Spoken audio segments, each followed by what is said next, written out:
Hello students, welcome back to my channel. Today I am going to solve Ray Martin প্রশ্নবিদ্যা 2024 আমরা third সামেটিভের 13 নম্বর স্কুলটি করব class 8 এ। দেখো, my father আমার বাবা Harold Dahl was A Norwegian, যিনি কিনা নরওয়ের অধিবাসী। ও came from a small town, যে কিনা এসেছিল একটা ছোট্ট শহর থেকে, নিয়ার অসলো, যেটা অসলোর কাছে অবস্থিত। কল্ড, যাকে বলা হয় সার্লসবার্গ। হিজ ওন ফাদার, তার নিজের বাবা। মাই গ্র্যান্ডফাদার, আমার ঠাকুরদা, ওয়াজ এ ফেয়ারলি প্রসপারাস মার্চেন্ট, যিনি কিনা একজন সমৃদ্ধশালী ব্যবসায়ী। হু ওন্ড আ স্টোর, যার একটা দোকান আছে। ইন সার্লসবার্গে ট্রেডেড ইন জাস্ট অ্যাবাউট, যেখানে ব্যবসা হয় about everything from cheese to chicken wire, একদম চিজ থেকে শুরু করে মুরগির যে তার সেই পর্যন্ত। My father had lost an arm, আমার বাবা হারিয়ে ফেলেছিল তার একটা হাত। ওয়েন হি ওয়াজ 14, যখন তার বয়স 14। But had become a successful ship broker, কিন্তু হয়ে উঠেছিল সে একজন সফল জাহাজের দালাল। A ship broker is a person, একজন জাহাজের দালাল হচ্ছে একজন ব্যক্তি। হু সাপ্লাই, যিনি সাপ্লাই করেন দ্য শিপ উইথ এভরিথিং, মানে জাহাজের সব কিছু। ইট নিডস, যা প্রয়োজন তার। When it comes into port, যখন তারা বন্দরে আসে। ফুয়েল অ্যান্ড ফুড, সেটা জ্বালানি থেকে শুরু করে খাওয়ার। রোবস অ্যান্ড পেইন্ট, অর্থাৎ দড়ি থেকে শুরু করে পেইন্ট অঙ্কন করার জন্য। সোপ থেকে টাওয়েলস, অর্থাৎ সাবান থেকে তোয়ালা পর্যন্ত। হ্যামার অ্যান্ড নেইলস, হাতুড়ি এবং পেরেক। And thousand of other little items, এবং হাজার হাজার অন্যান্য ছোটো ছোটো জিনিস। A ship broker is a kind enormous shopkeeper for ship. By far the most important item he supplies to them is the fuel on which the ships engine run. তাহলে একজন ship broker এমন একজন দোকানদার যে কিনা জাহাজের সবথেকে গুরুত্বপূর্ণ জিনিসটা সাপ্লাই করে, সেটা হচ্ছে জ্বালানি, যেটার মাধ্যমে একটা জাহাজের ইঞ্জিন চলে। ইন দোজ ডেজ, বর্তমানে অনলি কোল, এখন শুধুমাত্র চলে কোল, কয়লা দিয়ে। He set up a ship broking firm, তিনি নির্মাণ করেছিলেন একটা শিপ ব্রোকিং ফার্ম অ্যাট কার্ডিফে অফ সাউথ ওয়েলস, যেটা সাউথ ওয়েলে অবস্থিত। My father mate my mother, আমার বাবা আমার মায়ের সাথে সাক্ষাৎ করেছিল। সফি ম্যাকডেলেন হেজেলবার্গ, যার নাম, ডিউরিং দ্য সামার, ঠিক গ্রীষ্মকালের সময় অফ 1911, 1911 খ্রিস্টাব্দে। অ্যান্ড ওয়ার ম্যারিড, বিয়ে করেছিলেন। সুন আফটার, তারপরে। Harold was an Indian, true না ফলস হবে। My father Harold Dahl was A Norwegian, তিনি ছিলেন একজন নরওয়ের অধিবাসী। Harold's father lost an arm at the age of 14, হ্যারল্ডের বাবা হারিয়েছিল একটা, তাহলে হ্যারল্ডের বাবা হারায়নি, লেখকের বাবা হারিয়েছিল। এখানে বলছে যে একটা হাত হারিয়েছিল 14 বছর বয়সে। ফলস। My father had lost an arm when he was 14. The narrator's grandfather was a rich and successful merchant. True. My grandfather was a fairly prosperous merchant. As a shipbroker, Harold was very successful. True. My father had become a successful shipbroker. এরপরে রয়েছে 5টি প্রশ্ন, যেগুলো খাতায় করেছি, তোমরা দেখে নাও। হু ওয়াজ Harold Dahl? Harold Dahl was a Roald ডালসের ফাদার অ্যান্ড এ নরওয়েজিয়ান, তিনি নরওয়ের অধিবাসী। Who came from a small town, যিনি উঠে এসেছিলেন ছোট্ট শহর থেকে, near Oslo, called Sarpsborg. And he was a successful ship broker. Where did he live? কোথায় তিনি বাস করতেন? He lived a small town, তিনি বসবাস করতেন ছোট্ট একটা শহরে, নিয়ার অসলো, অসলোর কাছে। কল্ড সার্লসবার্গ, যাকে আমরা বলতে পারি সার্লসবার্গ। Whom did he Mary? কাকে সে বিয়ে করেছিল? হি ম্যারিড সফি ম্যাকডেলেন, তিনি সফি ম্যাকডেলেনকে বিয়ে করেছিলেন হেজেলবার্গে। When did he meet his wife? কখন তার সাথে সাক্ষাৎ হয়েছিল তার স্ত্রীর? He met his wife during summer of 1911, সে সাক্ষাৎ করেছিল তার স্ত্রীর সাথে গ্রীষ্মকালে 1911 খ্রিস্টাব্দে। গ্রীষ্মের 11 খ্রিস্টাব্দে। What does a ship broker do? A ship broker is a person who supplies the ship with everything it needs when it comes into the port. তারপর কবিতা রয়েছে, the swallow is a summer bird, swallow হচ্ছে গ্রীষ্মের পাখি, he is in our chimneys, তাই সে আসে আমাদের চিমনিতে থাকে, when the weather, যখন আবহাওয়া কি থাকে, ইজ ফাইন সুন্দর, অ্যান্ড ওয়ার্ম উষ্ণ, মে দেন বি হেয়ার তখন শোনা যায়, chirping his notes for weeks together, সারা সপ্তাহব্যাপী তার কিচিরমিচির শব্দ, come there but one cold winter day, যখন সেখানে উপস্থিত হয় এক ঠান্ডা শীতের দিন, away will fly our guest swallow, তখন আমাদের উড়ে চলে যায় আমাদের গেস্ট সোয়ালো পাখি, অ্যান্ড মাচ লাইক হিম, বাকিদের মতো, উই ফাইন্ড দ্য ওয়ে, আমরা খুঁজে পাই পথ, which many gay young friend will follow, যেমনটা অনেক আমাদের ইয়াং বন্ধুরা কি করে, অনুসরণ করে। The swallow comes to the poet in, কোন কালে আসে সোয়ালো, সামারে। দ্য সোয়ালো লিভস ইন, কোথায় থাকে বসবাস করে, চিমনিতে। ইন উইন্টার, শীতকালে। দ্য ওয়েদার ইজ, আবহাওয়া থাকে। কোল্ড, শীতল থাকে। The swallow has been described here as a, সোয়ালোকে এখানে বর্ণনা করা হয়েছে একজন গেস্ট হিসেবে। In winter the sparrow cling close to the man, শীতকালে স্প্যারো পাখি কী হয়, ক্লোজ আসে মানুষের। True. The poet wants a friend, কবি চায় একটা বন্ধু।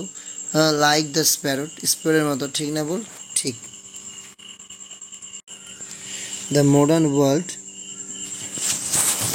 বর্তমান যে পৃথিবী, সার্টেনলি নিশ্চিতভাবে, বোস্ট অফ সিভিলাইজেশন, সভ্যতার গর্ব, but we have not been able to do away with war, কিন্তু আমরা দূরে আসতে পারিনি এখনও যুদ্ধ থেকে।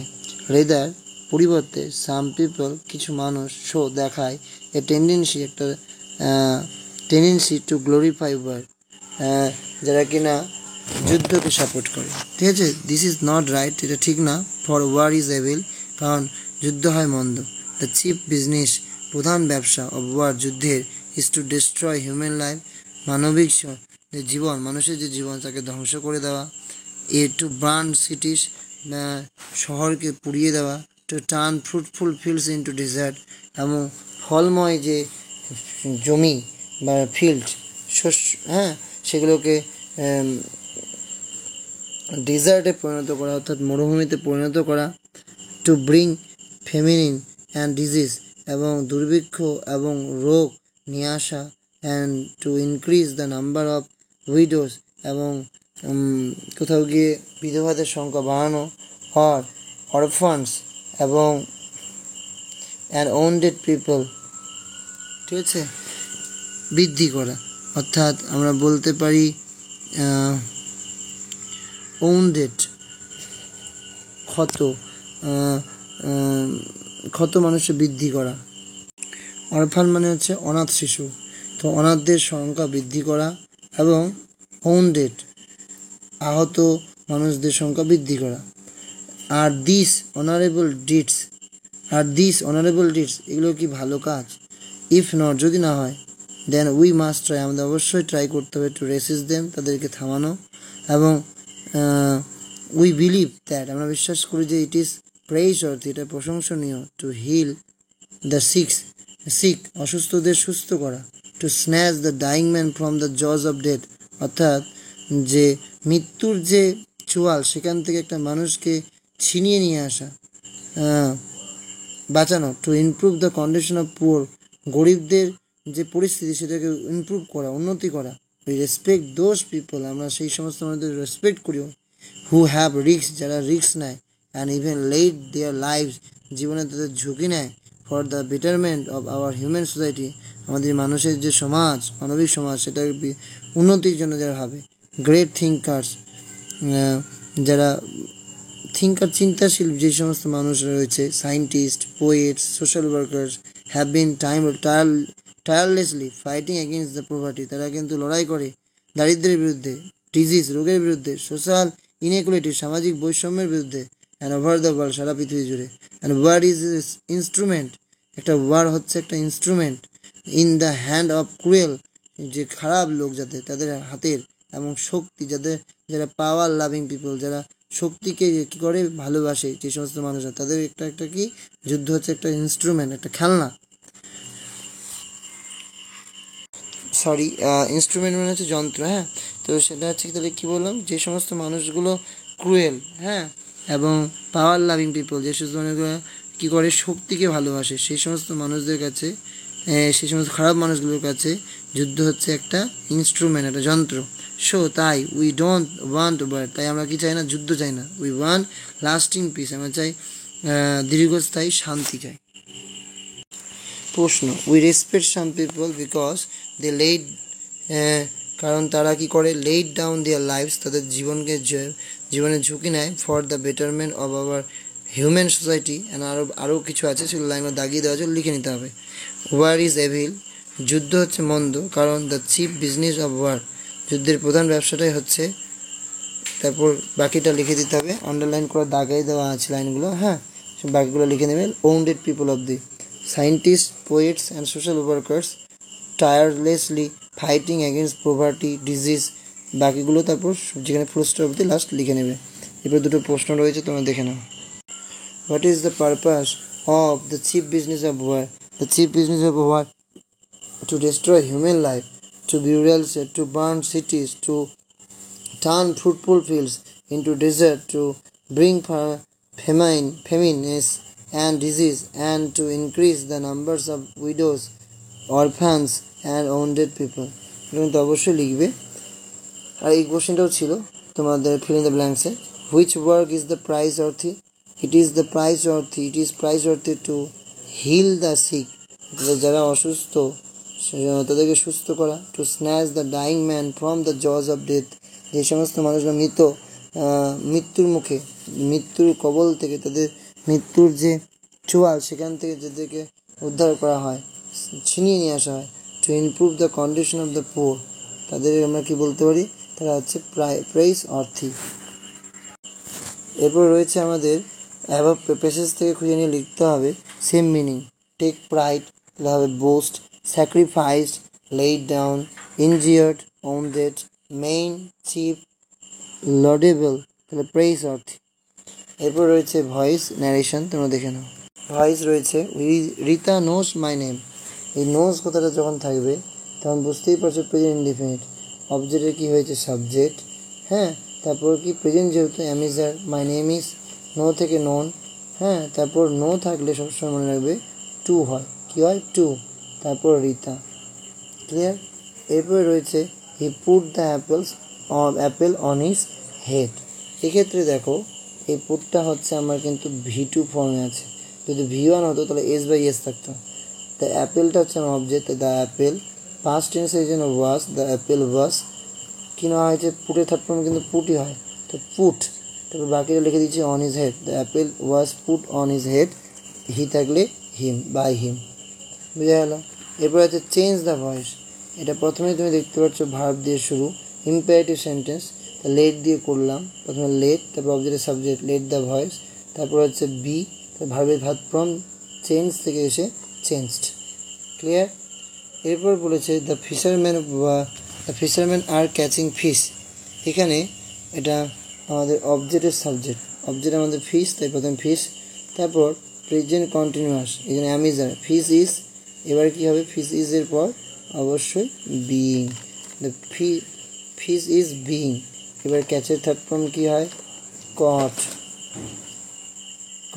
The fish is being caught, কার দ্বারা, by the fisherman, by the, এটা লিখে দিতে হবে বাই দ্য ফিশারম্যান। ঠিক আছে, আশা করি বুঝে গেল, এটা লিখে আছে, দেখে না। এরপরে যে did you see the tiger, এখানে ডিডটা দেখতে পাচ্ছি পাস্ট টেন্সে আছে, তাহলে দ্য টাইগারের পর ওয়াজ হয়, তাহলে আগে ওয়াজ তারপর টাইগার, তারপর সি এর third form seen by you. এবার narration change, they said we are playing here, এখানে দে সেইড কমা উঠে কী হলো আমাদের, কমা উঠে তার পরিবর্তে আমাদের দ্যাট, উই কাকে বোঝাচ্ছে, তাদেরকে যেন they, are were playing, present past continuous থাকলে পাস্ট পারফেক্ট কন্টিনিউয়াস, ওয়ারের জন্য হ্যাড বিন প্লেইং, হেয়ার থাকার জন্য there. The teacher said to the students obey your parents, the teacher order the students to obey their parents. The teacher said honesty is the best policy. The teacher said that honesty is the best policy. কারণ চিরন্ত সত্য এই জন্য কোনোরকমভাবে change হবে না। রিপোর্টের speech he said to her, he asked her, do you help the poor? Present indefinite, এই দুইয়ের কিন্তু কোনো ভ্যালু নেই, ঠিক আছে। প্রেজেন্ট ইনডিফিনিট তাই পাস্ট ইনডিফিনিট করতে হবে। ইউ কাকে বোঝাচ্ছে? ইউ অবজেক্টকে এই জন্য হারের জন্য সি, আর এই হেল্পের সেকেন্ড ফর্ম হেল্পড, ঠিক আছে। She help the poor. Father said to me, father বলেছিল what are you doing. Father asked me what I was doing. এরপরে যে গ্রামারগুলো রয়েছে সেগুলো একটু লক্ষ্য করতে হবে। দেখো, ম্যান ইজ মর্টাল, এটা হবে man is not mortal. Man is not immortal, এই মর্টালের অপোজিট হচ্ছে ইমর্টাল। মানেটা চেঞ্জ করতে হবে, অর্থটা চেঞ্জ করে নেহাবাচক অর্থ বলবো, কিন্তু মিনিং ওটাই থাকবে। তাহলে ম্যান ইজ নট ইমর্টাল মানে মানুষ হয় না অমরণশীল, এর মানে মানুষ হয় মরণশীল, ঠিক আছে। এরপর বলছে I saw the boy he is blind, তাহলে এইটাকে জয়েন করতে বলছে সিম্পল সেন্টেন্সে। তাহলে আমি একটা কেমন বালক দেখেছিলাম? আই শ দ্য ব্লাইন্ড বয়, আমি দেখেছিলাম একটা অন্ধ বালককে। আই ড্যাশ ফর 3 hours, এখানে বলছে প্রেজেন্ট কন্টিনিউয়াস। প্রেজেন্ট কন্টিনিউয়াস যদি আমরা করি তাহলে হবে আই অ্যাম প্লেয়িং, কিন্তু যেহেতু এখানে ফর 3 hours আছে এইদিকে বোঝা যাচ্ছে এটা প্রেজেন্ট পারফেক্ট কন্টিনিউয়াস, এই জন্য এখানে পাশে লিখে দিচ্ছি have been playing, have been playing. এরপরে রয়েছে তোমাদের দেখে নাও, he is very powerful king, এটা কমপ্লেক্স জটিল বাক্য করবে, তাহলে সে কেমন? সে হয় রাজা। He is king. Who is very powerful, যে কিনা খুবই শক্তিশালী। এরপর দে ওয়েন্ট টু আগ্রা, তারা আগ্রা গিয়েছিল। Their desire was to see the Taj Mahal, তো তারা আগ্রা গিয়েছিল। দে ওয়েন্ট টু আগ্রা, কিসের জন্য গিয়েছিল? টু সি, দেখতে, the Taj Mahal. They went to Agra two see the Taj Mahal.